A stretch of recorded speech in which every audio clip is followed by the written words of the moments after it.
5 out basketball, 5 segments, 5 takes. This is the podcast for NBA conversations. This is 5 out basketball, and it starts in 3, 2, 1. But there's a player that we purposely held on talking about because we're going to do a player breakdown right here.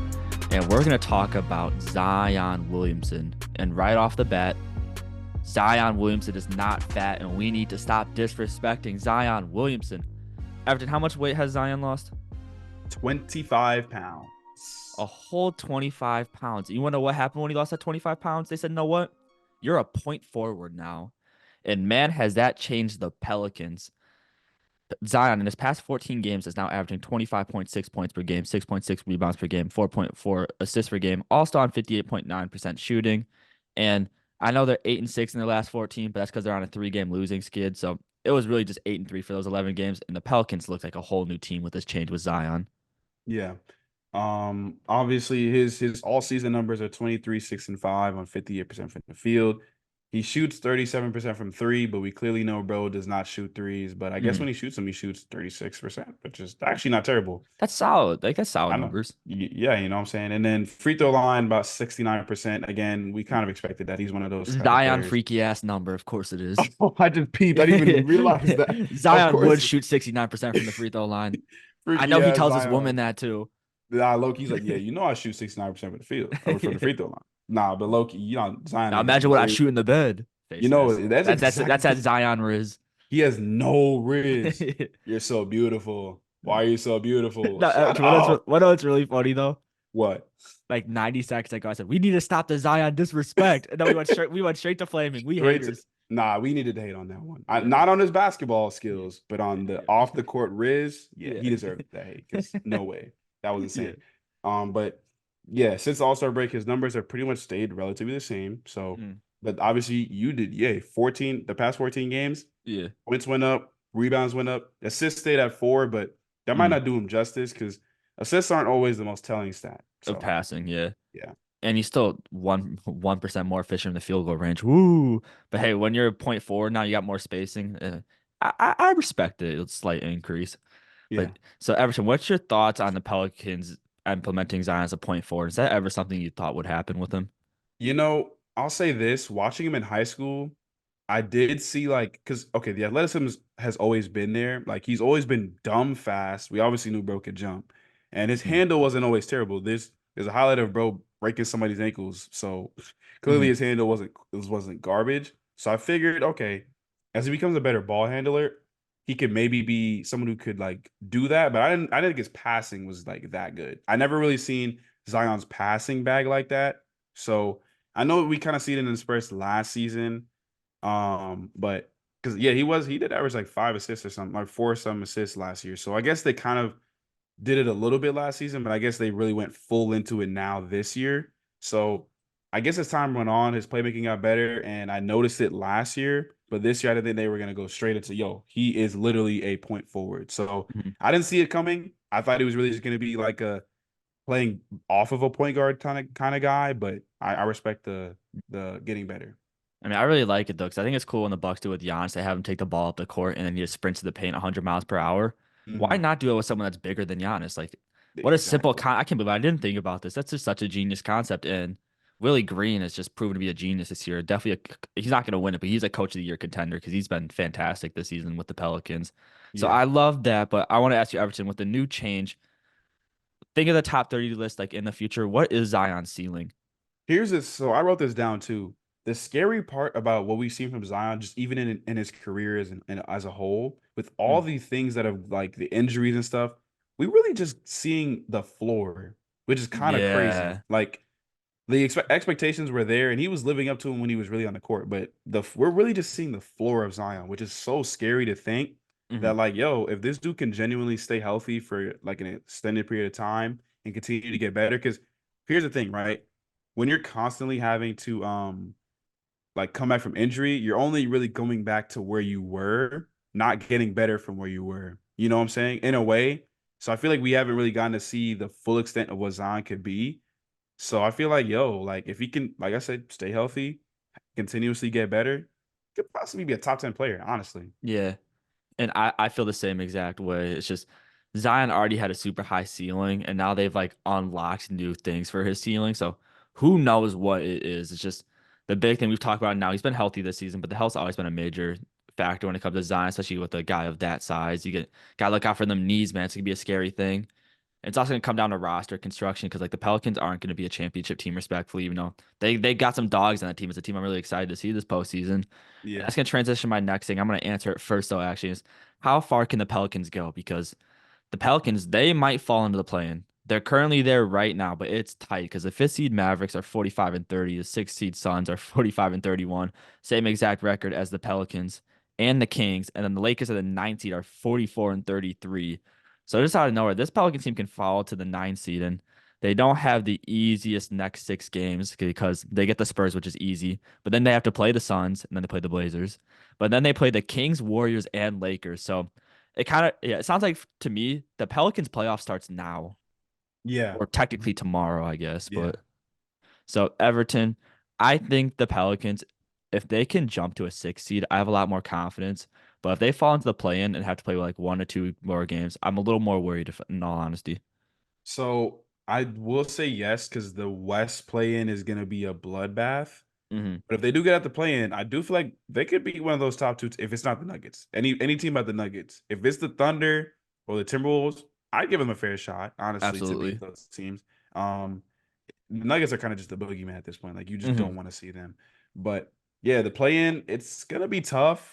Honestly, depending on who falls into there, I do feel like they could beat any one of. Here's the thing, bro. Any team in the West play-in, I feel like could beat any team in the West play-in. Like I feel Yeah. like it's just a matter of who's good on that day. Honestly Mhm. speaking, but I feel like obviously the Pelicans' best bet is to not be a play-in team. Obviously, but if they get in that play-in, bro. Hey, it's gonna be tough. I think so. Mhm. It's gonna be tough. I think their best bet is the Warriors. Like if the Warriors Yeah. were to beat the Lakers and then have to play the Pelicans, stuff like that. Hmm. But their best bet is either Sacramento or the Suns, maybe, because the Suns defense isn't really all that. So Yeah. I guess give or take. But granted, I don't want to play against D Book and KD. I wouldn't want to play No. that team just off of the strength of having those two. So I guess Hmm. Sacramento is kind of a team I'd want to see or have to see, or Golden State. But those Lakers and Suns having pretty much two top 10 players, or yeah, two top 10 players, give or Hmm. take. Yeah, Yeah, that's it's not what gonna I be want to see. scary. But what else really scary to the NBA? If their What? golden boy Anthony Edwards has to go against the Pelicans at round one when they're trying to see that playoff legacy. If they put Mm. Herb Jones on Anthony Edwards, Ooh, I'm gonna say this in all seriousness. This is gonna piss off some people. That Pelicans team could sweep the Timberwolves with no cat. sweep. Okay. They like Herb Jones is arguably like he's gonna be all defensive first team when we make the episode. No spoiler, we're working on that next week where we do our awards. He's gonna be all Yeah, yeah. defensive first team. And if Anthony Edwards is the only guy that can score on the Timberwolves and he has Herb Jones on him, what in the world are they gonna give to the Pelicans offensively? Like, actually tell me. Cat. Yeah, Cat's not gonna be there. Exactly. And What even are if he they? was, Yeah. it's playoff Is it? cat. Yeah. That's already scary enough. But like now, like Karl Anthony Towns like ghost. Yeah. Yeah. So So, that's oh, just my what bad. really matters with the West, though. It just comes down Mm, to the matchup because exactly. Oh, my fault. My fault. Anthony Edwards. You know what's funny? You ever seen that video where Anthony Edwards is like, "Yeah, they got Kevin Durant, but we got Jaden McDaniels." Right? This is kind of Yeah. like that moment. Even though the thing is, people who don't know ball, he wasn't even lying with that. Like Jaden Mm. McDaniels is genuinely a good defender. Yeah, I This is get the what he same was trying to situation. say. And I ain't mad at it. I know ball. The people who don't, Yeah. Jaden who? Who is Yeah. they talking about? Right? But I feel like this is the same situation. Like, oh, they got Anthony Edwards, but we got Herb Jones. And it's low key Yeah. facts because Herb Jones, man, yo, maybe top three defensive wing in the league right now. And I Mhm. might be low balling him, you Yeah. know? But genuinely, like you said with the West, bro, it's just about who you play. It's Mhm. just about who you play, bro. Yeah. I need playoff season so bad. Me too. So that way I can watch my Bulls make it out of the play in and get swept by the Celtics in round one. Yeah, for sure. Yeah. Mhm. That's my type of hoops, real hoops. Your type of hoops. Yeah. Yeah, yeah, yeah. But no, Real hoops, seriously, real hoops. the West is gonna be the most fun thing in the world. Oh yeah. I will not miss a single game. And if we're recording the episode of the podcast, it will be on my TV and whatever. Even when I'm talking, I'm gonna days off and look at my TV. It's just gonna happen. Hey, Yeah, me and you both. Me and you both. yeah, I'm very excited. It's gonna be very fun. But before we move on, I talked about earlier Zion versus Kyrie. Didn't think we were gonna talk about it, but we had to talk about it's something came from the top 30. We had to address it eventually because we were waiting for this moment. You Yeah. have Kyrie higher than Zion. After this Zion conversation, does anything change?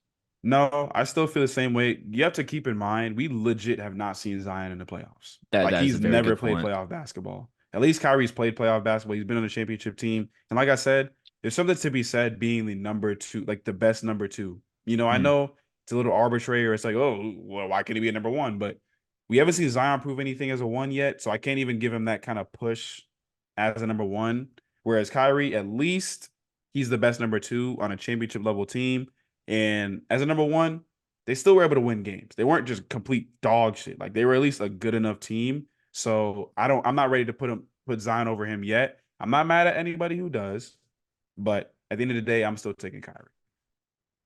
Yeah, I'm looking at my list. I don't know how I'm still confident in it. Like I wouldn't switch up on it. But Mm-hmm. I think I was just liking Zion's ceiling a little too much, which made me I think have him higher up on the list, which is kind of my fault. I'm still not backing up on the claim. No, don't do that. I'm so excited for Zion and what the future holds for the Pelicans. And And me too. that's something I will stand on. Mm-hmm. Wait, so did it change for you? No, I'm still gonna stand on it. It's just I Okay. think yeah, I'm still standing on it. Zion's just fun. Okay. I'm just going on vibes. I ain't mad at you. So for me, when I do these player breakdowns, I also do strengths and weaknesses. Yeah.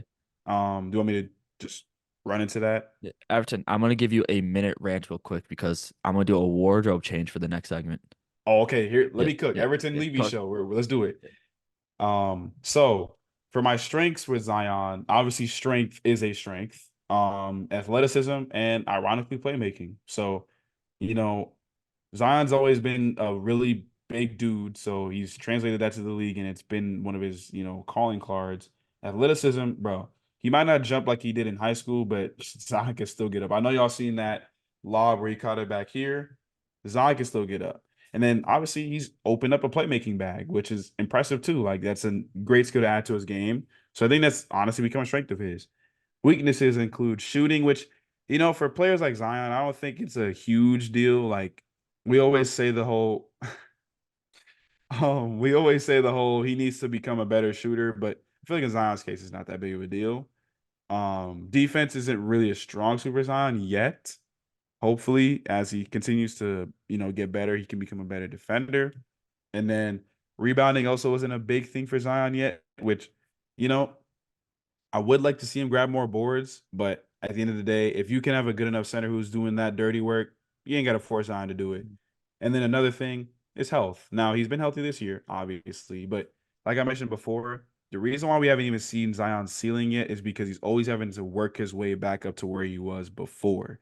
And I feel like Zion going into an offseason, not having to rehab, but being able to, get better at the game, it's perfect for his ceiling. So I feel like as long as he can continue to stay healthy and actually be able to get better in the offseason and not have to worry about, oh, gotta work my knee back into, tip-top shape. So yeah, that's all I gotta say. Yeah, the Pelicans are Jonas Valanciunas drop away and a legit center away from reaching Zion's ceiling. Yeah, pretty much. That's my takeaway from the 30 seconds I heard from Everton. Everton, thank you for ending the Zion segment with the Everton Levy show. Thank you so much for tuning into this segment of the 5 Out Podcast. I am Joey LeMaster, and me and Everton are so thankful for your guys' support. If you want to keep supporting us, please check out the full podcast on Spotify and follow our TikTok account. Both of those will be in the bio, and make sure to leave a like and stay smooth.